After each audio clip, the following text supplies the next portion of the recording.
Well, hello. I hope all of you are doing fine. In this episode, I'm going to share with you the crazy coincidence of how I have actually become an English teacher. Many of you listening to this podcast, I believe, are somewhere down the road, have been my students, my customers, or you're just listening for the fun of it. But many of you know that I have been teaching English for 20 something years, and this is something I never, ever imagined that I would do. So let me tell you how it went. It was when I was 31, I signed up to this course to be a tour guide. I love traveling. Okay, this is one of my passions. I've been in a lot of places, far not enough, yes. There's always more to discover. But I really enjoy traveling, and I was like, okay, let me just learn something that I think I can work. I can make a living out of it, and it will be enjoyable, and it will also combine one of my passions. So to backtrack a little bit, what I originally studied was political science. Now, I loved it, but when you learn political science, you really understand the system from inside. And towards the end of my degree, I also understood that I'm not really interested in being a politician or being surrounded by politicians or working in this environment at all, even though the studies were very, very interesting. But I decided that that's not really for me. I wanted to work for the Ministry of Foreign Affairs. I was refused. My application was declined, and that was like, it's a sign. Okay, so what am I going to do with my life? I'm there in my 30s. In the beginning, I was 31, and I signed up to this course. I loved it. Okay, this tour guide thing. I really loved it. We learned about sites and all kind of countries and, culture. It was very, very interesting. It was like a 6 months or 8 months course. It was something very intensive. And the last project was that you had to give a presentation in English about some touristic site. We were all assigned to do this short lecture about a specific place, and we were supposed to do it. So there I am, standing in front of the crowd, like we were like 40 something people, I think, in the class. That was officially the first time I ever spoke in public. That was also a milestone for me. And there I am. I don't remember what I was talking about. Maybe I was talking about Prague or I don't know, something like that. So there I am doing my presentation. And at the end of that presentation, the end of that short lecture, it had to be like 15 minutes, somebody from my class approached me. And that was this girl. Her name was Anna.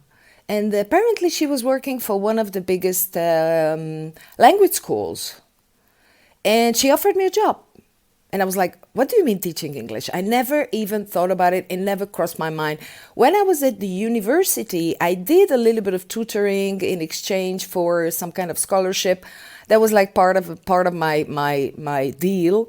But I never really considered being a teacher or doing anything in this field. So she offers me a job. She says, please come in for an interview. We are looking for English teachers.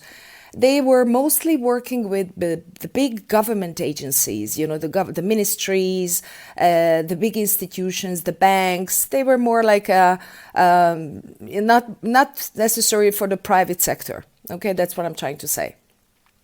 So I went for this interview and I met the VP, who was a South African lady, and apparently I got the job. But I'm like, okay, so I don't know how to teach. I might be speaking English, on a good level or a native level, or yes, but I have no idea how to teach English. So she gave me the tools. We sat down a few meetings, and she started to kind of coach me in my journey of becoming a teacher. And parallel to that, I was also assigned to this American lady to help her develop learning materials. So what actually goes into a course, what you need to put in there. We had an extensive library, what you put where, what you need, levels, assignments, grammar, whatever you could imagine. So it was like a part-time job that I was doing, and I was teaching a few lessons, a few classes they assigned me to, and I was also helping this lady with the materials. I think I stayed there for like 2 years, approximately 2 years, because then I decided to quit because that was my first trip to India, but that's a different episode. So apparently I liked it. I decided to give it a go, to give it a try. And I was there for 2 years, and in the meantime, I already started to, you talk about it. What is it you do? Oh, I started to teach English. Oh, you know what? Can you please come and help my kid? She's having problems at school. Can you do this? Can you do that? And I developed a client base, mostly kids. And that's how I started. So I was parallel working in this language school, getting to know, the know-how, actually the skills, the tools of teaching.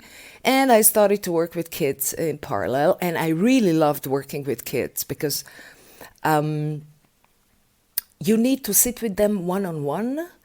Most of the time, they sit in an overcrowded class and they just don't get enough attention from the teachers. And it's amazing what you can achieve with a kid when you're sitting with them one-on-one and you explain to them things on their level and you have fun with them and you play with them a little bit.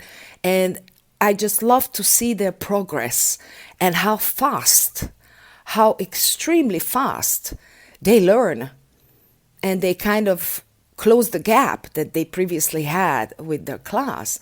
So I really enjoyed it. I started to really enjoy it. I liked the satisfaction, the progress that they were making. And I realized that I am very good at explaining.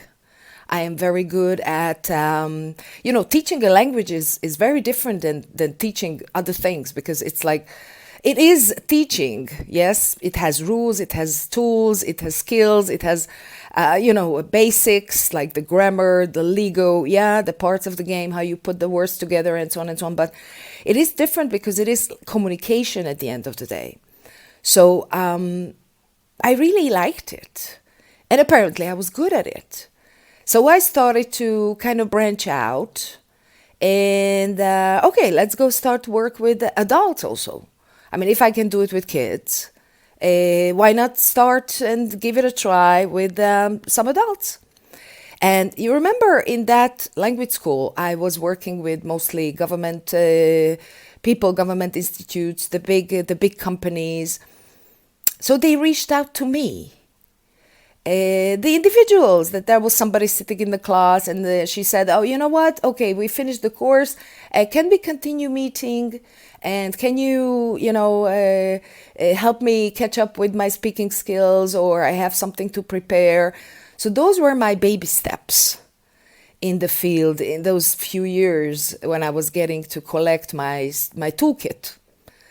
And then the significant change happened when I signed up for my own benefit to a coactive life coaching course. It was for me. It was something that really interested me. And it was, you do the math. It was like a good 18, almost 20 years ago. It was like running in parallel. And I received tools that were beyond my imagination. Also about, it's the field of becoming a better version of who you are. And really building the roadmaps and the mindset and working with your weaknesses, your strengths, your focus, the art of asking questions. I really loved it. And then I realized that especially when you're working with adults, I'm talking about the practice itself, that when you're actually working with adults, many of them, maybe even the majority of them, have confidence issues. Now, confidence is something we definitely deal with when it comes to life coaching. It's one of those things, yes? It's one of those Achilles heels of many of us is the confidence of not believing in ourselves enough and reaching our goals. And yeah, so I started to implement as it was really like an experiment on my side. What happens if we talk about the confidence? What happens if we touch upon the issues of why you're not feeling comfortable, or why you're so afraid of speaking English, or why do you think people are judging you? And this was all in the framework of my private sessions with the adults. And of course, I was, from time to time, you can also do it with kids, but it's a whole different level of communication. They will tell you differently. My teacher doesn't like me.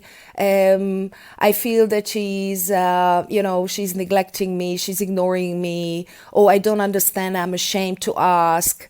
So it's amazing how early these traumas, which later developed to traumas, these issues, they start developing. And until now that I've been doing this for hundreds of years, I hear it so often.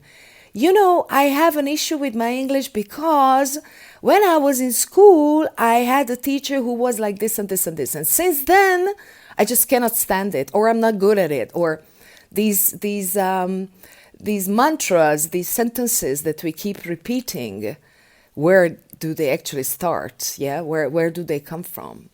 So to get back to the story, around that time, I decided to leave that language school, and I realized that I like what I'm doing, and this is something that I can move on with. Yes, I can expand it. I can grow with it. It's like I found my calling in a way. Later, I understood. I realized that I am a teacher in my essence. That I am good at conveying, explaining, issues, even if it's quite complicated when it comes to coaching, for example, or more spiritual in their essence, like patterns, thought patterns, emotional patterns, and so on and so on. So, teaching English, it's quite amazing, if you think about the story, because never in my life I thought that this is what I would be doing, and never in my life I would imagine having such a huge client base, students, thousands and thousands of people I have worked with during the years, and realizing it's always your own personal journey that I discovered what I'm really good at, what my strengths are, that I'm excellent in communication, for example, that I love people. I love to chat with people. I love to listen to people. And of course, we all do this in English. And the highlight for me, as it's always been, is those VIP sessions. That many of you listening, you are in this program and you know exactly what I'm talking about, but because I'm sure I've told you before that this is really the cherry on top. The sitting with those people. And in the past, when it was still live, we used to sit in coffee shops. So I was like, oh my God, I have an amazing job. You sit in a coffee shop, you have amazing, thought-provoking, interesting conversations with talented, fascinating people. And I was like, and I'm getting paid for it. So it's like the ultimate combination. So yes, this is, in my point of view, what I really enjoy doing. And of course, I developed the teaching further on because I developed my own method of teaching and coaching together to really get to the core, to really get to the bottom of the issues of these language skills. But coaching is who I am. Teaching is who I am. Mentoring is who I am. And I discovered it with a crazy coincidence of trying to be a tour guide and then being offered a job right at the spot. So this is the story, I hope you enjoyed it, and we shall speak again.